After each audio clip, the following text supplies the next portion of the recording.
세상에는 두 부류의 사람이 있다. 성공한 사람들을 질투의 눈길로 바라보는 사람들과 그들을 자극제로 생각하고 분발하는 사람이다. 나에게도 후회스러운 일들이 꽤 많다. 내가 무슨 말을 하려는지 알겠다고 후회 따위는 절대 하지 마라 라고 할 거라고. 그렇다면 당신의 예상은 빗나갔다. 내가 말하는 건 오히려 그 반대이다. 후회는 의외로 유익할 수 있다. 그 일을 본보기로 삼아 앞으로는 그렇게 살지 않겠다고 결심할 수만 있다면 그렇게 했어야 했는데 라는 심리에는 세 가지 유형이 있다. 첫 번째, 기회를 포착하지 못했거나 놓쳤다고 느끼면서 애석해하는 경우. 두 번째는 훌륭한 업적을 이룬 사람을 보고 그 사람이 나였으면 얼마나 좋았을까 하는 생각을 하는 경우이다. 세 번째는 당신이 아니라 다른 사람, 즉 기회만 있다면 운만 따라줬다면 라는 식의 후회를 끊임없이 되풀이하는 사람의 경우이다. 정말로 미안한 말이지만 이 세 번째 경우는 설마 행운의 여신이 나타나서 빈둥거리고 있는 그들에게 찰싹 붙어달라 해도 그들은 결국 행운을 놓쳤을 것이다. 다른 사람들이 이런 것을 바라보는 태도 역시 두 부류로 나눌 수 있다. 그들을 부러움과 질투의 눈길로 바라보는 사람들과 그들을 자극제로 생각하는 사람들이다. 이제는 생각만 조금만 바꿔도 내가 저 사람이었으면 얼마나 좋을까라는 생각이 들 때마다 그 즉시 나도 저 사람처럼 되기 위해서 지금부터라고 생각해야 한다. 사람들은 그때 그 일을 했어야 한다고 말하면 후회하지만 사실상 당시 그렇게 했다 하더라도 원하는 결과를 이루지 못했을 가능성이 더 크다. 예를 들어 당신은 취직하기 전에 중국 여행을 갔으면 좋았을 거라고 생각한다. 하지만 아무리 후회한다 해도 결코 그 시절로 되돌아갈 수는 없다. 가령 당신이 14살 때 달리기를 포기하지만 않았더라도 올림픽에서 금메달을 딸 수 있었을 텐데 라고 후회한다 해보자. 하지만 현재 30이 넘었다면 그건 아무리 후회해봤자 소용없는 일이다. 지금 아무리 노력해도 이룰 수 없는 것에 미련을 갖지 마라. 결국 당신이 할 수 있는 최선은 이제부터라도 기회를 절대 놓치지 않는 것이다.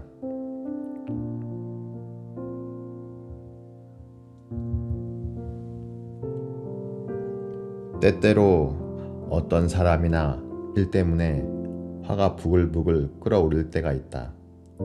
하지만 당신은 이제 삶의 원칙을 실천하기로 결심했다. 그러므로 이전처럼 이성을 잃고 화를 내선 안 된다. 화가 폭발하려고 한 그 순간 숫자를 세어보아라. 당신은 그렇게 고리타분한 방법이 효과가 있겠어? 라고 투덜댈지 모른다. 사실 진부한 방법이기는 하다. 하지만 효과만큼은 확실하다. 숫자 세는 게 싫다고? 그렇다면 숫자를 대신할 수 있는 다른 것을 찾아보는 것도 괜찮다. 반짝반짝 작은 별 같은 동요도 괜찮다.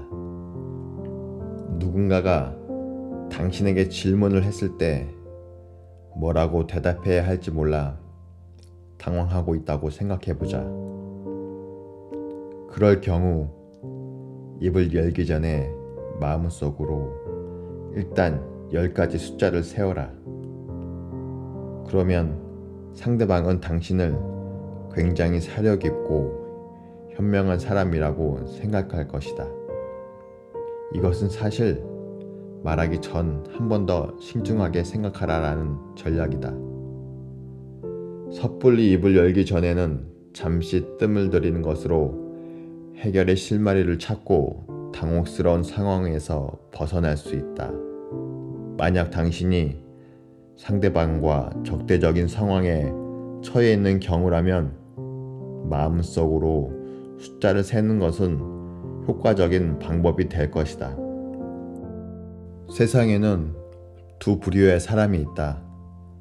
성공한 사람들을 질투의 눈길로 바라보는 사람들과 그들을 자극제로 생각하고 분발하는 사람이다. 나에게도 후회스러운 일들이 꽤 많다.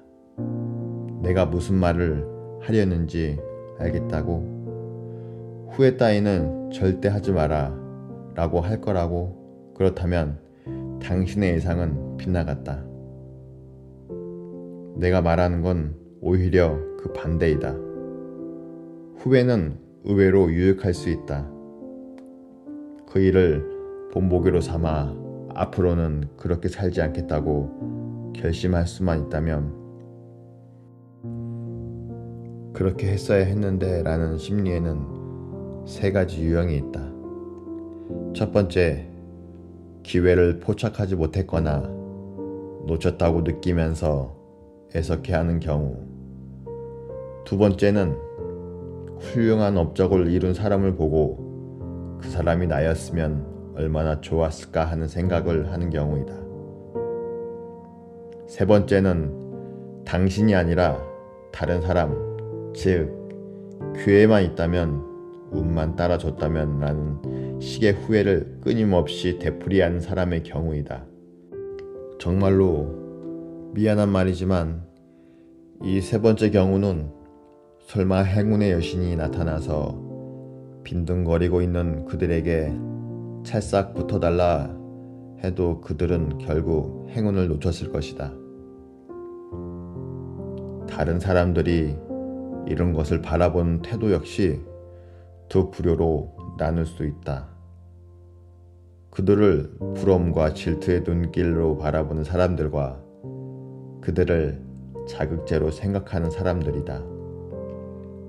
이제는 생각만 조금만 바꿔도 내가 저 사람이었으면 얼마나 좋을까라는 생각이 들 때마다 그 즉시 나도 저 사람처럼 되기 위해서 지금부터라고 생각해야 한다. 사람들은 그때 그 일을 했어야 한다고 말하면 후회하지만 사실상 당시 그렇게 했다 하더라도 원하는 결과를 이루지 못했을 가능성이 더 크다. 예를 들어 당신은 취직하기 전에 중국 여행을 갔으면 좋았을 거라고 생각한다. 하지만 아무리 후회한다 해도 결코 그 시절로 되돌아갈 수는 없다. 가령 당신이 14살 때 달리기를 포기하지만 않았더라도 올림픽에서 금메달을 딸 수 있었을 텐데 라고 후회한다 해보자. 하지만 현재 30이 넘었다면 그건 아무리 후회해봤자 소용없는 일이다. 지금 아무리 노력해도 이룰 수 없는 것에 미련을 갖지 마라. 결국 당신이 할 수 있는 최선은 이제부터라도 기회를 절대 놓치지 않는 것이다.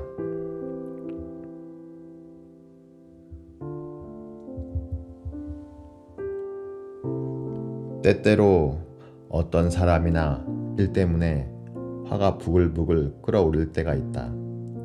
하지만 당신은 이제 삶의 원칙을 실천하기로 결심했다. 그러므로 이전처럼 이성을 잃고 화를 내선 안 된다. 화가 폭발하려고 하는 그 순간 숫자를 세어보아라. 당신은 그렇게 고리타분한 방법이 효과가 있겠어? 라고 투덜댈지 모른다. 사실 진부한 방법이기는 하다. 하지만 효과만큼은 확실하다. 숫자 세는 게 싫다고? 그렇다면 숫자를 대신할 수 있는 다른 것을 찾아보는 것도 괜찮다. 반짝반짝 작은 별 같은 동요도 괜찮다.